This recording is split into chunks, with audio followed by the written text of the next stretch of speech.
तो बेटा यहाँ से क्लास स्टार्ट हो गई है। तो सबसे पहले हम लोग हेडिंग डाल देते हैं इस मैटर अराउंड अ स्फीयर वाली। चलिए, इस matter around a sphere chapter का नाम है बेटा, हेडिंग डाल दो इस मैटर अराउंड द स्फीयर।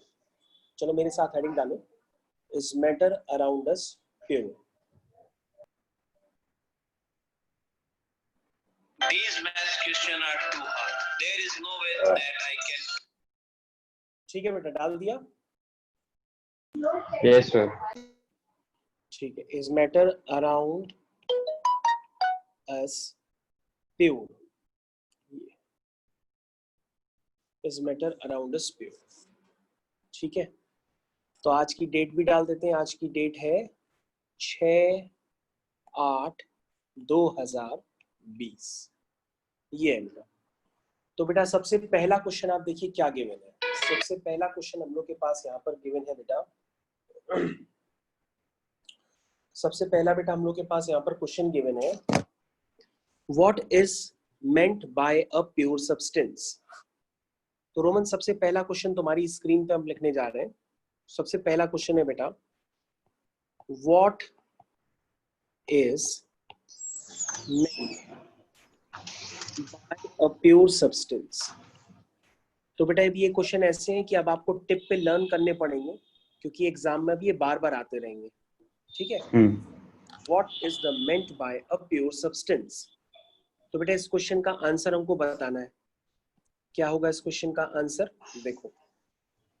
तो बेटा इसका आंसर क्या होता है कि प्योर सब्सटेंस क्या होते हैं। सबसे पहली बात तो ये होती है, प्योर सब्सटेंस का मतलब बेटा जैसे हम लोग अपने डेली रूटीन में एलिमेंट्स देखते हैं, जैसे हाइड्रोजन देखा, हीलियम देखा, लिथियम देखा, ये सब प्योर सब्सटेंस है।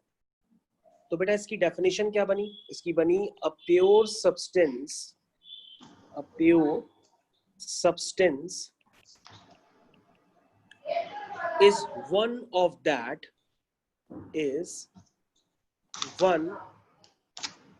that consist of a single type of particles,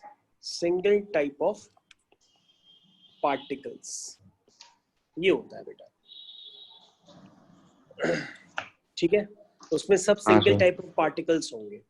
ठीक है, तो pure substances can be classified as elements और कंपाउंड्स, ये भी हम लोग लिख सकते हैं। और इसके आगे हम लोग लिख सकते हैं all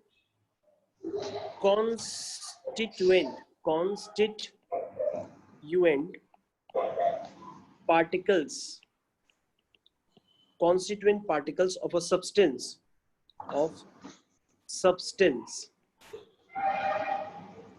have same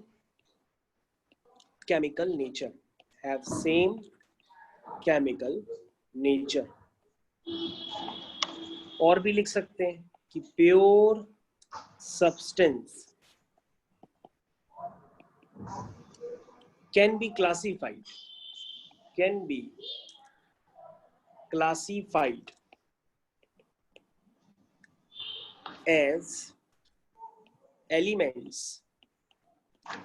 as elements or compounds।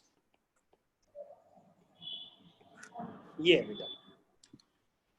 तो ये बेटा आपके क्वेश्चन का आंसर हमने लिख दिया है, what is the meant by pure substance. ठीक है, a pure substance is one that consists of a single type of particles. All constituent particles of a substance have same chemical nature. Pure substance can be classified as elements or compounds.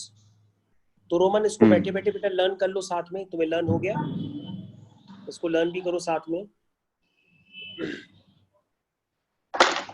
Learn करते चले जाओ। Single type of particle or constituent particles of a substance of same chemical nature. Pure substance can be classified as elements or compounds. Pure substance that consists of only one type of particle, single type of particle.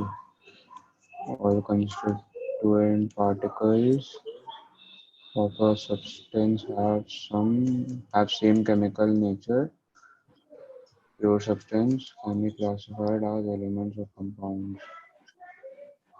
हाँ sir ठीक हो गया. तो बेटा next question, how are solution and suspension, ये बेटा school में जरूर आता है. How are solution and suspension different from each other, different from each other.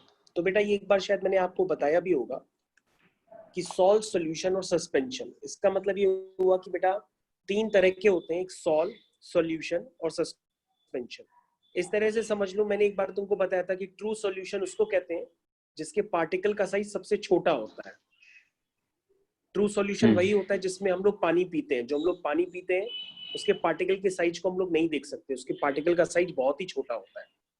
और सस्पेंशन के पार्टिकल का साइज सबसे बड़ा होता है, और उनके बीच में जो पार्टिकल का साइज होता है उसको हम लोग कोलाइडल सॉल्यूशन कहते हैं. क्या कहते हैं? Colloidal solution. कोलाइडल तो सॉल्यूशन. कोलाइडल सॉल्यूशन का जो साइज होता है वो ट्रू सॉल्यूशन और सस्पेंशन के बीच में लाई करता है. ठीक है बेटा. तो यहाँ पर बेटा हम लोग को बताना होता है कि व्हाट इज सॉल्व, सॉल्यूशन और सस्पेंशन. ये एग्जाम में बहुत क्वेश्चन आता है. तो सबसे पहले आप लिखिए सॉल्व के बारे में. लिखिए solve is a heterogeneous, salt is a heterogeneous mixture. Salt is a heterogeneous mixture. सबसे पहले ये याद रखो. सर ये क्या होता है?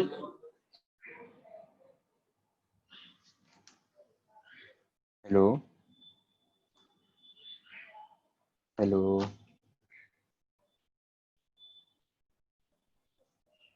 हेलो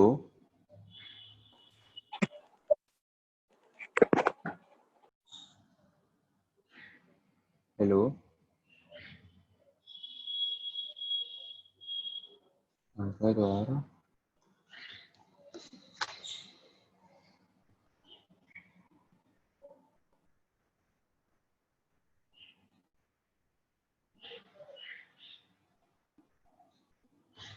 चैट कहाँ से होती है?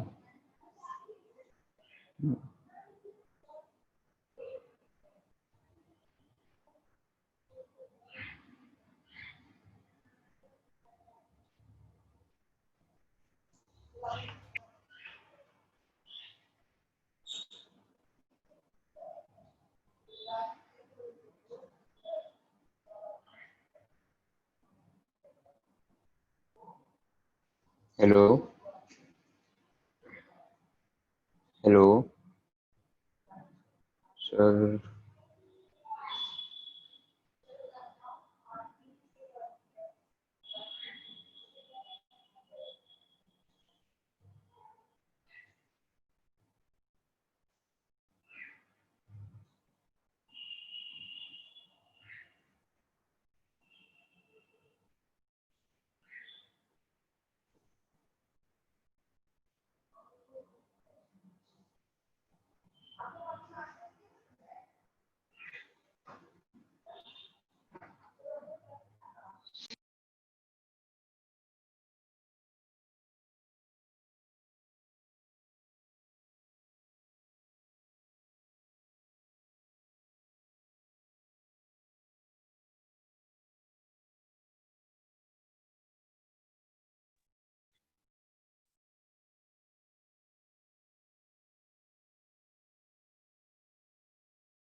What is he teaching?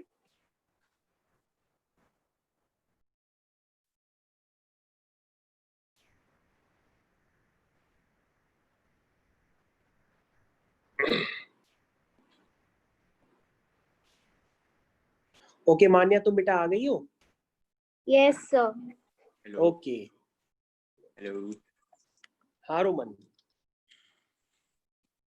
अब देखो बेटा स्क्रीन विजिबल है सबको? स्क्रीन विजिबल है? मान्या देखो स्क्रीन विजिबल है तुमको? No, आ गई sir. सर आवाज। अच्छा स्क्रीन अभी विजिबल नहीं है? स्क्रीन नहीं, sir. स्क्रीन में देखो मैं अभी लिख रहा हूँ, ये देखो कुछ भी नहीं विजिबल है। नहीं, मेरे में भी नहीं आ रहा। ओके मैं दोबारा शेयर कर देता हूँ, वेट करो।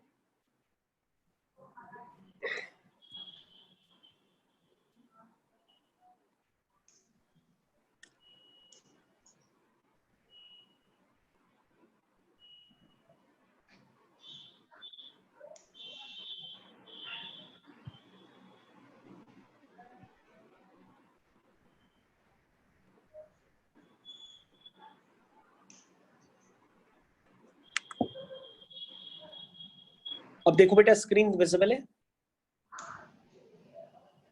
Yes, sir. Yes okay sir. Okay अब स्क्रीन विजिबल है। तो बेटा हम बहुत छोटी सी बात बता रहे थे, ये स्कूल में क्वेश्चन बहुत कॉमन आता है। हम आपको ये बता रहे थे कि जो सॉल होता है वो एक हेट्रोजीनियस मिक्सचर होता है। इसके पार्टिकल्स इतने छोटे होते हैं कि हम उनको नेकेड आई से नहीं देख सकते। ठीक है बेटा? सॉल का मतलब एक तरह का कोलाइडल सॉल्यूशन भी Yes, होता है। sir. Okay also the Tyndall effect is, इसमें और लिख दो बेटा, also the Tyndall effect, the Tyndall effect, also the Tyndall effect is observed in this mixture, तो आपको याद सर रखना होगा। हेट्रोजीनियस क्या होता है? हेट्रोजीनियस तो बेटा आपको बताया था ना, जब दो लेयर्स अलग अलग दिखाई देती हैं तो उसको हेट्रोजीनियस कहते हैं। पानी में चीनी डाल दो तो वो एक होमोजीनियस सॉल्यूशन होता है, क्योंकि चीनी अलग से नहीं दिखाई देती है, चीनी डिसॉल्व हो जाती है। पानी में नमक डाल दो, वो अलग से नहीं दिखाई देता है, डिसॉल्व हो जाता है, तो वो भी होमोजीनियस है। और हेट्रोजीनियस क्या होगा? पानी में चाय की पत्ती डालो, चाय की पत्ती डिसॉल्व ही नहीं होगी, वो बाहर आ जाएगी, अलग से दिखेगी, तो वो हेट्रोजीनियस होता है। पानी में तेल। ठीक है, तो हेट्रोजीनियस होमोजीनियस काफी आसान से काम है। होमोजीनियस का मतलब होता है यूनिफॉर्म लेयर होती है, सब कुछ एक जैसा दिखाई देता है। हेट्रोजीनियस का मतलब कुछ कुछ डिफरेंट दिखाई देगा। और सर ठीक है, टिंडल इफेक्ट? तो बेटा जो कोलाइडल सॉल्यूशन होते हैं वो टिंडल इफेक्ट शो करते हैं। तो बेटा जो सॉल है वो कोलाइडल सॉल्यूशन होता है, colloidal solution Tyndall effect show करता है। इसका मतलब बेटा ये होता है कि कोलाइडल सॉल्यूशन पे कभी भी अगर हम बीम ऑफ लाइट इंसिडेंट करते हैं, कभी भी अगर हम कोलाइडल सॉल्यूशन पे व्हाइट बीम ऑफ लाइट को इंसिडेंट करते हैं, तो कोलाइडल सॉल्यूशन लाइट को स्कैटर कर देता है, और लाइट को स्कैटर करके जो शेप बनाता है वो शेप होता है इस कोन का। हम फिर से बता रहे हैं, जैसे आपके पास एक बीकर है, उस बीकर में आपने कोलाइडल सॉल्यूशन भर दिया। कोलाइडल सॉल्यूशन जैसे दूध है, दूध आपका कोलाइडल सॉल्यूशन होता है। आपने व्हाइट बीम ऑफ लाइट को इंसिडेंट किया, जैसे white beam of light incident होगी तो वो कोलाइडल सॉल्यूशन से स्प्लिट होकर के दूसरी तरफ एक कोन का फॉर्मेशन करती है। किसका फॉर्मेशन करती है? कोन का फॉर्मेशन करती है। तो ये जो कोन का फॉर्मेशन होता है इसको हम लोग कहते हैं टिंडल इफेक्ट, और इसको सबसे पहले देखा था जिस साइंटिस्ट ने, उस साइंटिस्ट का नाम था टिंडल, इसलिए हम इस इफेक्ट को टिंडल इफेक्ट भी कहते हैं। तो जो कोलाइडल सॉल्यूशन होते हैं वो टिंडल इफेक्ट को शो करते हैं। Sol is the type of colloidal solution, इसलिए टिंडल इफेक्ट को शो करता है। तो कोलाइडल सॉल्यूशन कहो चाहे सॉल कहो, ये दोनों एक ही बातें होती है। तो आपको याद रखना होगा आज के बाद कि कोलाइडल तो सॉल्यूशन सर टिंडल इफेक्ट में होता क्या, मैं समझा नहीं। अभी तो बताया बेटा कि नहीं कोलाइडल मतलब सॉल्यूशन में जब व्हाइट बीम ऑफ लाइट को हम इंसिडेंट करते हैं हाँ। तो वो colloidal solution white beam of light को स्कैटर कर देता है, फैला देता है, और फैला करके जो शेप बनाता है वो शेप होता है कोन का।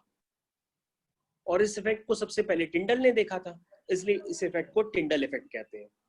टिंडल इफेक्ट का मतलब when white beam of light incident on a colloidal solution then cone is formed, this effect is known as Tyndall effect। इस इफेक्ट को हम लोग टिंडल इफेक्ट के नाम से जानते हैं। ठीक। इसका एग्जाम्पल लिख लो। एग्जाम्पल कोलाइडल सॉल्यूशन के बहुत सारे आप एग्जाम्पल जानते होंगे। एक एग्जाम्पल आप लिख लीजिए, जैसे मिल्क होता है, मिल्क ऑफ मैग्नीशिया भी होता है, तो आप ये पूरा लिख सकते हैं, milk of magnesia. This is the example of colloidal solution. ठीक है, आप इसको बहुत अच्छे से समझ गए होंगे। तो sol is the type of colloidal solution. चलिए अब आप हेडिंग डालिए सॉल्यूशन। अगर कोई सॉल्यूशन हेडिंग डाल दे तो उसका मतलब होता है ट्रू सॉल्यूशन। ये मैं आपको एग्जैक्टली एनसीईआरटी का क्वेश्चन करा रहा हूँ। एनसीईआरटी का क्वेश्चन इसी तरह से दिया गया है और ये हर स्कूल के एग्जाम में पूछा जाता है। अभी आपके जितने भी स्कूल के एग्जाम होंगे, ये सारे स्कूल्स में पूछा जाता है कि how are salt, solution and suspension different from each other. तो सॉल्व का मतलब बेटा कोलाइडल सॉल्यूशन होता है और सॉल्यूशन का मतलब ट्रू सॉल्यूशन होता है। और मैं आपको बार बार बता चुका हूं कि true solution homogeneous in nature होता है। तो सबसे पहले आप उसमें लिख दीजिए it is homogeneous in nature. सबसे पहले लिख दीजिए आप it is homogeneous in nature. Homogeneous in nature. Homogeneous का मतलब पूरी यूनिफॉर्म लेयर होगी पानी की। ठीक है, और भी लिख सकते हो अगर कम समझ में आता है कि in this mixture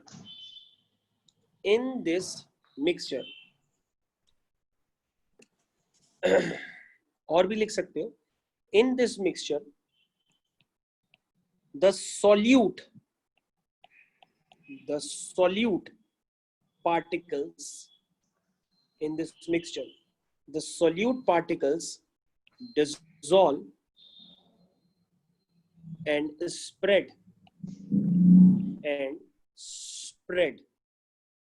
uniformly throughout the mixture.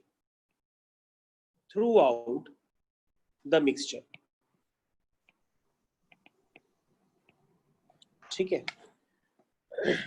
और इस ट्रू सॉल्यूशन जो होता है वो टिंडल इफेक्ट को शो नहीं करता है। मतलब जब हम व्हाइट बीम ऑफ लाइट को इंसिडेंट करेंगे तो ये उसको स्कैटर्ड करके कोन का फॉर्मेशन नहीं करेगा। तो तुम यहां लिख सकते हो the Tyndall effect is not observed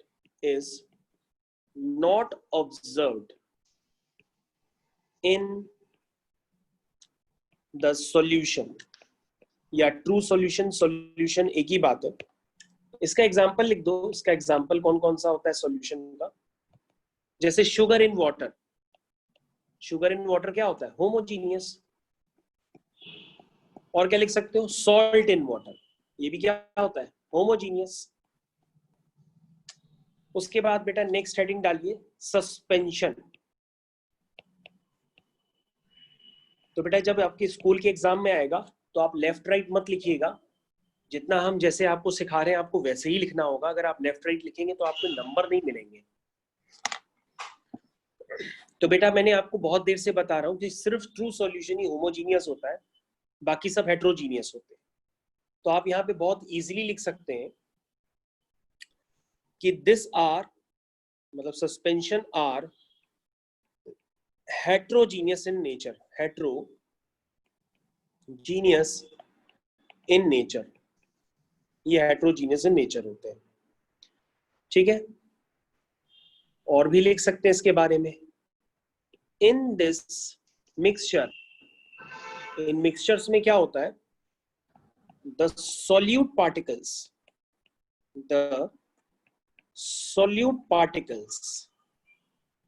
are visible to the naked eye। मतलब ये खुली आंखों से दिखाई देंगे क्योंकि पार्टिकल का साइज बहुत बड़ा होता है। तो आपको ये समझ गए होंगे। और आप इसके बारे में और भी लिख सकते हैं। और ये बहुत इंपॉर्टेंट वाला पॉइंट हम लिखाने जा रहे हैं। The Tyndall effect is observed observed, आपको याद रखना होगा कि जो सस्पेंशन होते हैं वो भी टिंडल इफेक्ट शो करते हैं, लेकिन ज्यादातर लोगों को पता ही नहीं होता है। वो सोचते हैं कि सिर्फ कोलाइडल सॉल्यूशन ही टिंडल इफेक्ट शो करते हैं। नहीं, कोलाइडल सॉल्यूशन तो करते ही करते हैं, सस्पेंशन भी टिंडल इफेक्ट को शो करते हैं। तो Tyndall effect is observed in this mixture. तो आपको ये याद रखना होगा, ये ज्यादातर बच्चों को पॉइंट पता ही नहीं होता है, पढ़ खूब लेते हैं लेकिन पता उनको नहीं होता है। फॉर एग्जाम्पल, इसका एग्जाम्पल आप लिख दीजिए सस्पेंशन का। मान लीजिए आपने क्या किया, व्हीट ले लिया, व्हीट फ्लोर मतलब गेहूं का आटा ले लिया और उसको पानी में डाल दिया, तो वो हेट्रोजीनियस भी होगा और टिंडल इफेक्ट भी शो करेगा। भाई आटा तुम्हारे घर में जिसकी रोटियां बनती है उसको पानी में डाल दो। और क्या हो सकता है, chalk powder with water, chalk powder with water, ये भी इसका एग्जांपल हो सकता है। तो बेटा ये बड़े इंपॉर्टेंट डिफरेंस है, ये अगर आप इस तरह से नहीं लिखेंगे तो आपको नंबर 100% नहीं मिलेंगे, इसलिए आप इसको इसी तरह से लिखने की कोशिश करिए।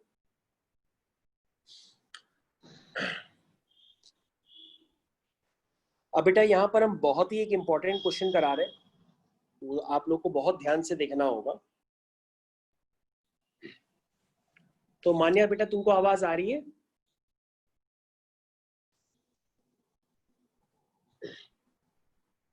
रोमन तुमको बेटा आवाज आ रही है? Yes sir. Okay okay,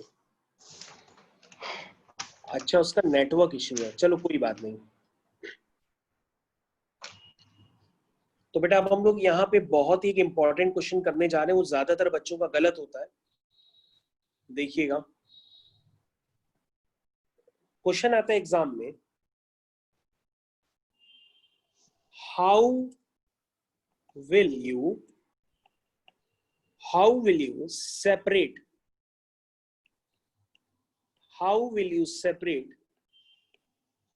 a mixture containing kerosene, how will you separate a mixture containing kerosene and petrol?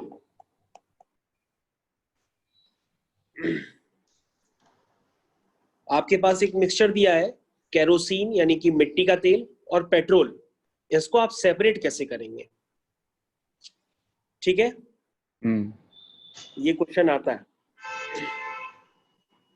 तो इसका आंसर देखिए आप किस तरह से लिखेंगे, और इसका डायग्राम भी बनाया जाता है जिसको आप लोग बनाते नहीं और पूरे नंबर नहीं मिलते। तो देखिए मैं इसका किस तरह से आंसर लिखता हूं। अ मिक्सचर ऑफ टू मिक्सेबल, ये दोनों मिक्सेबल लिक्विड है, क्योंकि अगर हम पेट्रोल में अगर मिट्टी का तेल मिक्स कर देंगे तो आप पहचान नहीं पाओगे, इसलिए ये दोनों जो मिक्स हो जाते हैं, जब लिक्विड आपस में मिक्स हो जाते हैं तो हम लोग कहते हैं वो मिक्सेबल है। A mixture of two miscible liquids having a difference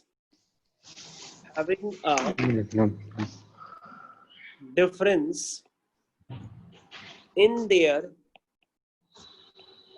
boiling points,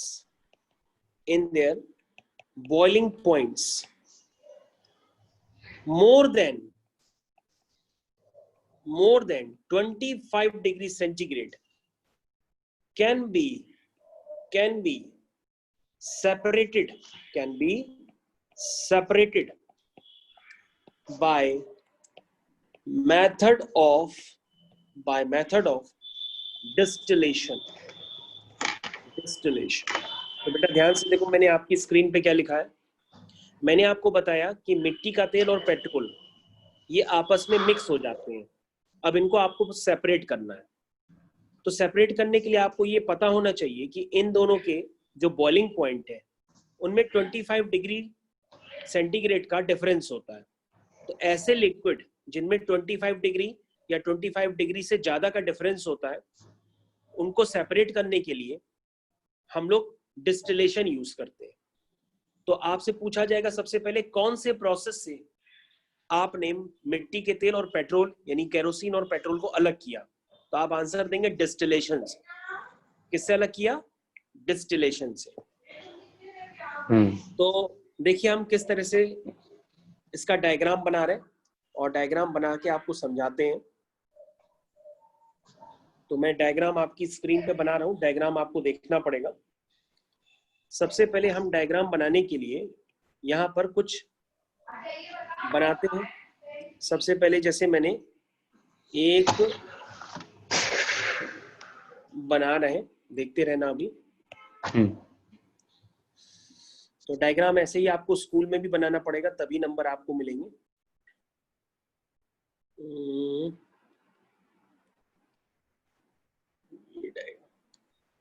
ठीक है, तो बन नहीं पा रहा है, लेकिन हम कोशिश करते हैं बनाने की। अच्छा, तो को दोबारा बनाते हैं। सबसे पहले आप क्या करिए कि एक बड़ी सी लाइन लीजिए। ये बड़ी सी लाइन मैं लेता हूं, ये मैंने ले ली। नीचे मैं कार्डबोर्ड लगाता हूं। चलो कार्डबोर्ड लगाता हूं मैं नीचे। सबसे पहले ये मतलब स्टैंड, जिसको आप कह सकते हैं स्टैंड। अब बन रहा है सही से, पहले नहीं बन पा रहा था। तो ये मैंने स्टैंड बना दिया। फिर इसमें मैंने एक बर्नर लगाया है। This is the burner. फिर जो है मैंने टेबल बनाई है। This is the table. बन नहीं पाई, दोबारा बनाते हैं।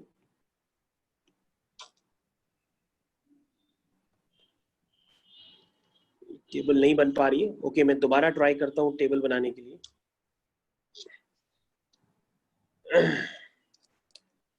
ये मैंने टेबल आपके सामने बना दी, बन गई।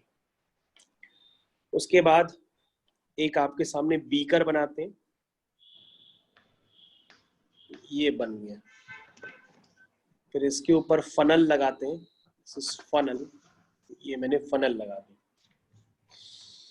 इसको रफ करके आप बहुत स्ट्रेट भी बना सकते हैं, स्ट्रेट भी बन जाएगी।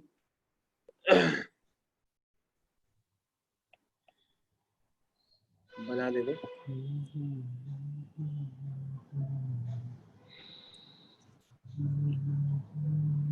ये इसका फनल, इसका मुंह बना दिया।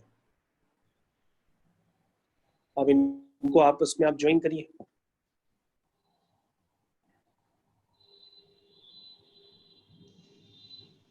इस तरह से आपको डायग्राम डिस्टिलेशन का बनाना होता है। जब तक आप डिस्टिलेशन का डायग्राम नहीं बनाएंगे तब तक एग्जाम में नंबर तो मिलेंगे ही नहीं। तो ज्यादातर लोग डिस्टिलेशन का डायग्राम ही नहीं बनाते। अब बीकर में हम कुछ दिखाएंगे। बीकर में क्या दिखाएंगे? बीकर में दिखाएंगे this is mixture of acetone and water. Mixture of acetone and water, ये मैंने बना दिया। अब थोड़ा सा मैं यहाँ पे एक लाइन लेता हूं। ये लाइन है, इस लाइन से कुछ जुड़ा हुआ है, उसको जोड़ लेता हूं। ये लाइन किस तरह से जुड़ी है अभी देखिए। दोबारा जोड़ता हूं।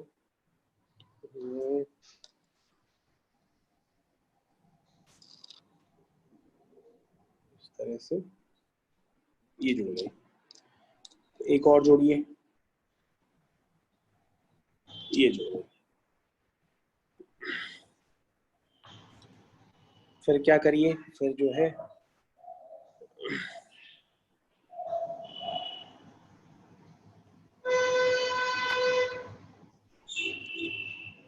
ये जोड़ दिया।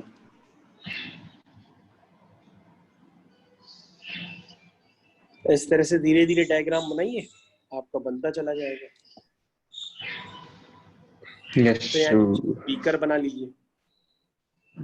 ये होता है बेटे डिस्टिलेशन का एक प्रॉपर डायग्राम। इसको आपको बनाना ही पड़ेगा, नहीं बनेगा तो नंबर कम मिलेंगे।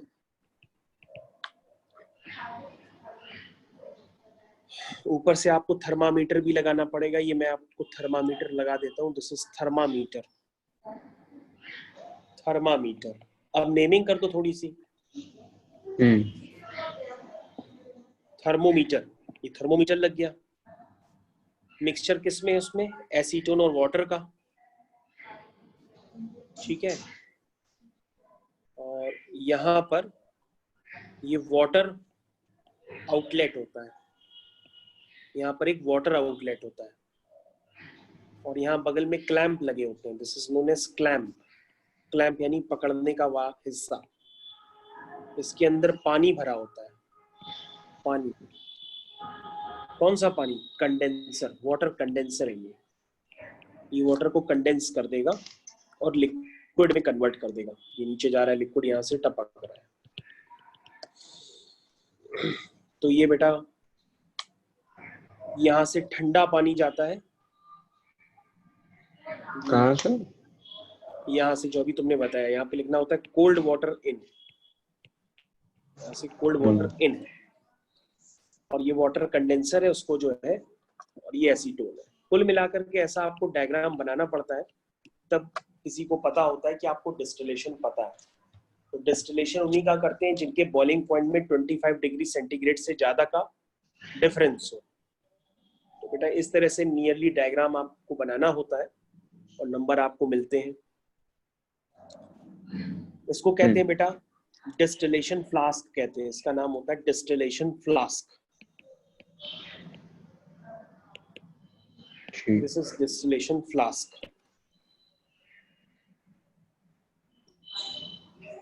तो ये है बेटा तुम्हारे सामने diagram.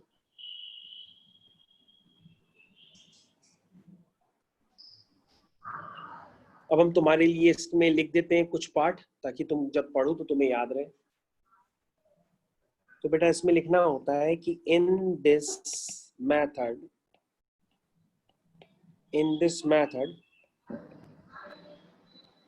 The mixture of kerosene and petrol is taken in distillation flask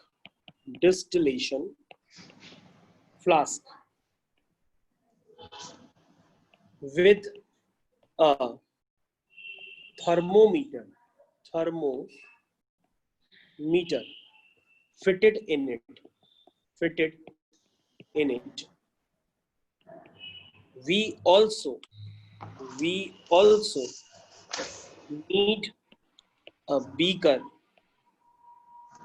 need a beaker. A water condenser, and a Bunsen burner. Bunsen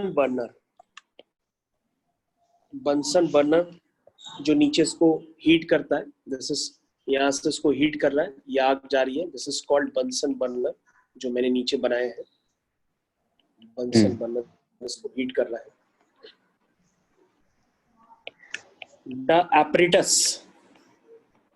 The apparatus is arranged as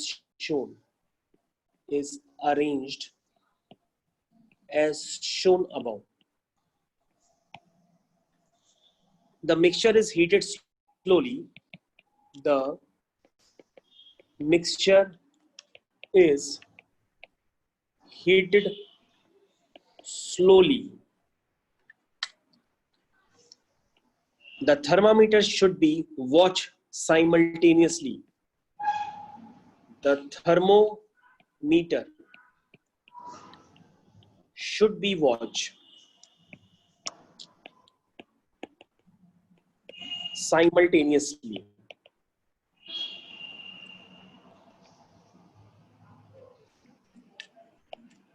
Kerosene will vaporize. मिट्टी का तेल उड़ जाता है, and condense in the water, water condenser,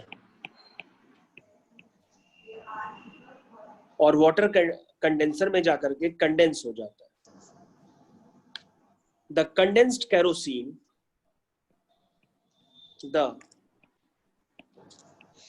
condensed kerosene, the condensed kerosene is collected from the condenser outlet,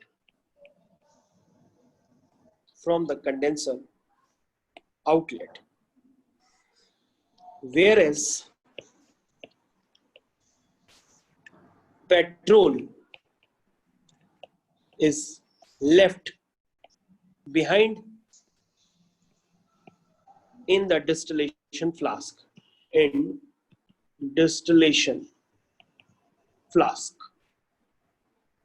हो गया। तो जो वर्किंग थी वो मैंने आपको बता दी। तो पेट्रोल पीछे छूट गया और केरोसिन मैंने कलेक्ट कर लिया नीचे से, इस तरह से।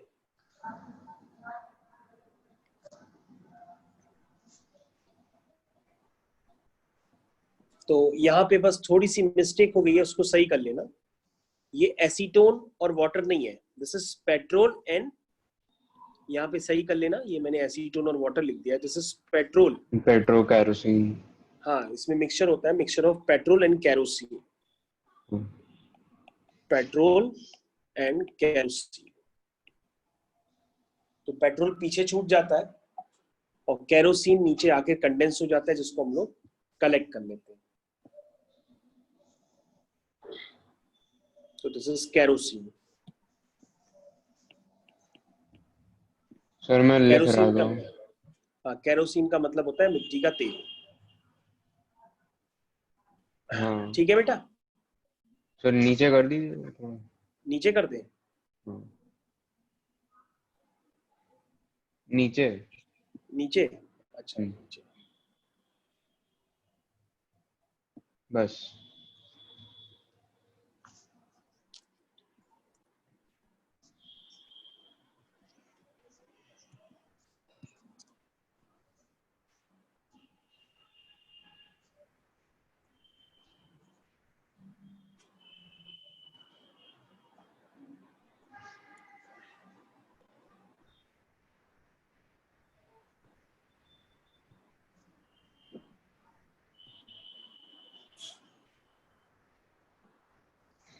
हो गया।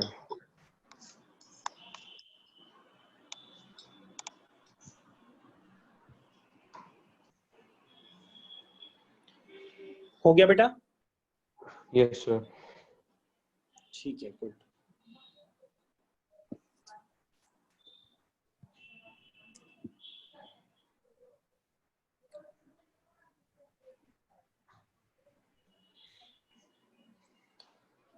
ठीक है बेटा, यहां तक समझ में आ गया।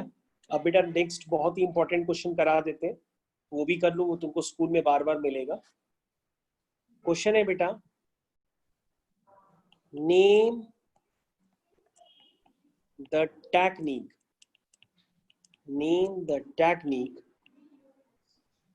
टू सेपरेट पहला butter from curd,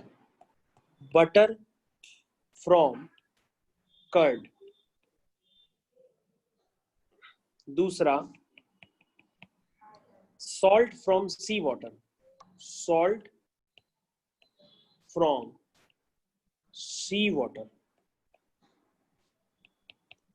third camphor from salt,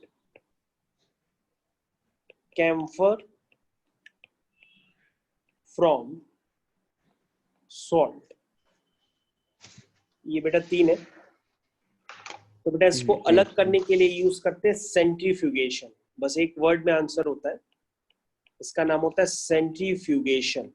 centrifugation से हम बटर को अलग कर लेते हैं। जैसे अगर आपको याद हो कि जैसे हम लोग शॉप्स में जाते हैं और उसको कहते हैं मिल्क शेक बना दो, तो मिल्क शेक जब वो बनाता है तो वो क्या चलाता है? मशीन चलाता है। मिल्क शेक में जब वो मशीन चलाता है, जिसको हम लोग ग्राइंडर कहते हैं, तो वो तेजी से रोटेट करता है दूध में और चारों तरफ क्या पैदा कर देता है? चारों तरफ एक झाग पैदा कर देता है। यानी वो दूध से तुम्हारी सारी मलाई जो है ऊपर की तरफ आ जाती है। तो दूध से कैसे निकाली नहीं मलाई उसने? दूध से मलाई को निकालने के लिए उसने जो ग्राइंडर है उसको तेजी से रोटेट किया और सारी मलाई किनारे आ गई और दूध गाढ़ा गाढ़ा लगने लगता है ऊपर से पीने में। तो उसको हम लोग कहते हैं कि वो सेंट्रीफ्यूगेशन कर रहा है। सेंट्रीफ्यूगेशन का मतलब तेजी से रोटेट करना। तेजी से रोटेट करने पर जो पार्टिकल्स होते हैं वो अच्छा, समझ गया। तरफ आ जाते हैं। जैसे वॉशिंग मशीन में जब कपड़े धोते हैं तो कपड़ों को जैसे ही डालते हैं तो एक अंदर रोटर होता है, आर्मेचर होता है, वो तेजी से रोटेट करता है और कपड़ों को चारों तरफ तेजी से घुमाता रहता है, पहले लेफ्ट टू राइट फिर राइट टू लेफ्ट, मतलब पहले क्लॉकवाइज फिर एंटी क्लॉकवाइज। उससे कपड़े तेजी से घूमते रहते हैं और सारी गंदगी बाहर आ जाती है। उसको कहते हैं सेंट्रीफ्यूगेशन। सेंट्रीफ्यूगेशन का मतलब तेजी से रोटेट करो। जैसे मट्ठा बनाना है, जैसे अगर हम दही से मट्ठा बनाएंगे तो दही से मट्ठा बनाने के लिए हमको तेजी से दही को क्या करना पड़ेगा? सेंट्रीफ्यूगेट करना पड़ेगा, तेजी से रोटेट करना पड़ेगा, तो दही ऑटोमेटिक मट्ठे में कन्वर्ट हो जाएगी। ये होता है सेंट्रीफ्यूगेट का मतलब, किसी को तेजी से रोटेट करना। सॉल्ट फ्रॉम सी वाटर, समुद्र के पानी से नमक निकालने के लिए हम क्या यूज करते हैं? Evaporation.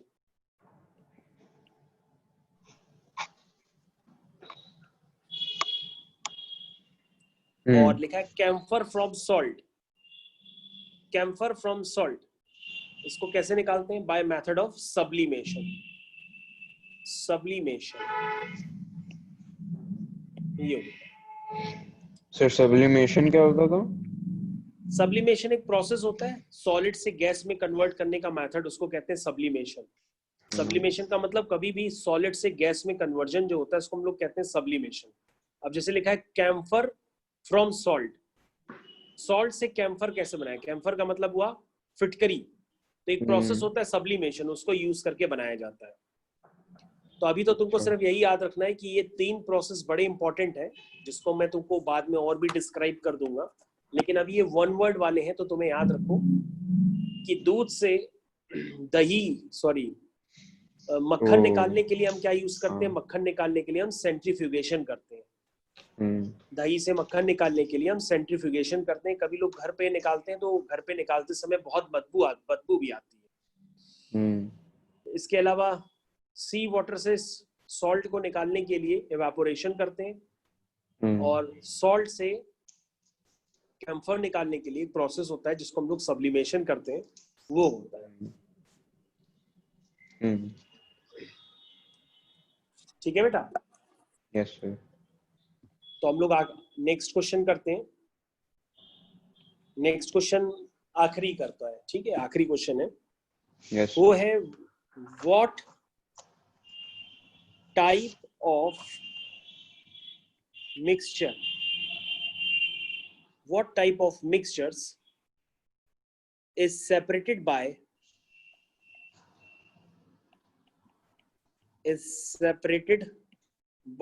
what type of mixtures is separated by crystallization?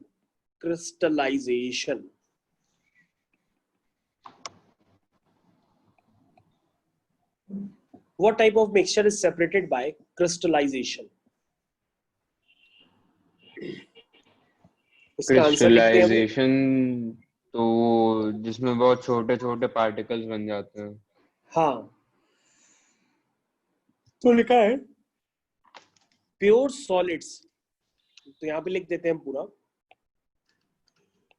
by the technique of crystallization, pure solids are separated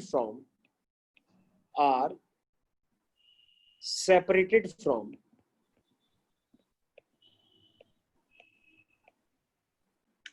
impurities.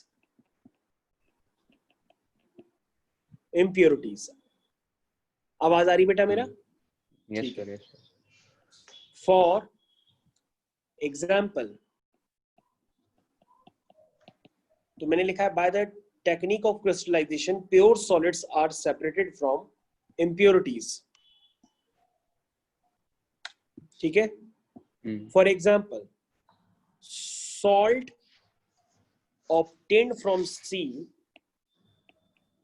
salt obtained from sea is separated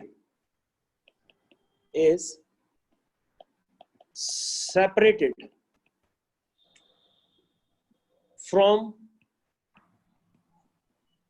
impurities. Salt obtained from sea is separated from impurities. Salt से impurities कौन से method से निकालते हैं? By method of crystallization. impurity निकालते हैं उससे. और उसके बाद लिख सकते हो crystals of alum. alum मतलब फिटकरी. फिटकरी को हम लोग alum भी कहते हैं. crystals of फिटकरी या alum are separated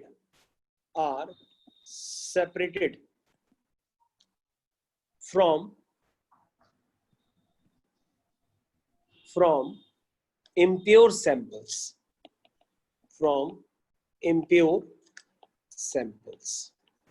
तो क्रिस्टलाइजेशन का मतलब ही यही हुआ कि इम्प्योरिटी बाहर निकालनी है सॉलिड सब्सटेंस से. तो सॉलिड सब्सटेंस से अगर आपको इम्प्योरिटी बाहर निकालनी है तो उसका सिर्फ एक ही मेथड होता है, उसको हम लोग कहते हैं क्रिस्टलाइजेशन.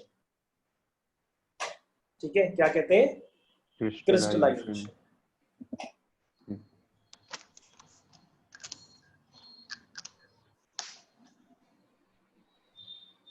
ठीक है बेटा, आपको इतना समझ में आ गया होगा? Yes sir. ठीक है, तो तुमको रोमन बेटा और कुछ पूछना है? कल कितने बजे? इतनी बजे रखते हैं फिर क्लास, बताइए आप. कल बेटा जो क्लास का टाइमिंग होगा यही सेम टाइमिंग होगा, यानी कि 7 सवा 7 के बीच में तुम ज्वाइन कर लेना. ठीक है. ठीक है बेटा. Yes sir. कल जो तुम है अभी छोड़ना नहीं, लीव ना करना मीटिंग, अभी हम है. कल जो तुम है बेटा वो इसी टाइम यानी कि 7 सवा 7 बजे तुम ज्वाइन कर लेना, मतलब 7:15 बजे तक क्लास चालू हो जाएगी. Okay sir. ठीक है. Yes sir.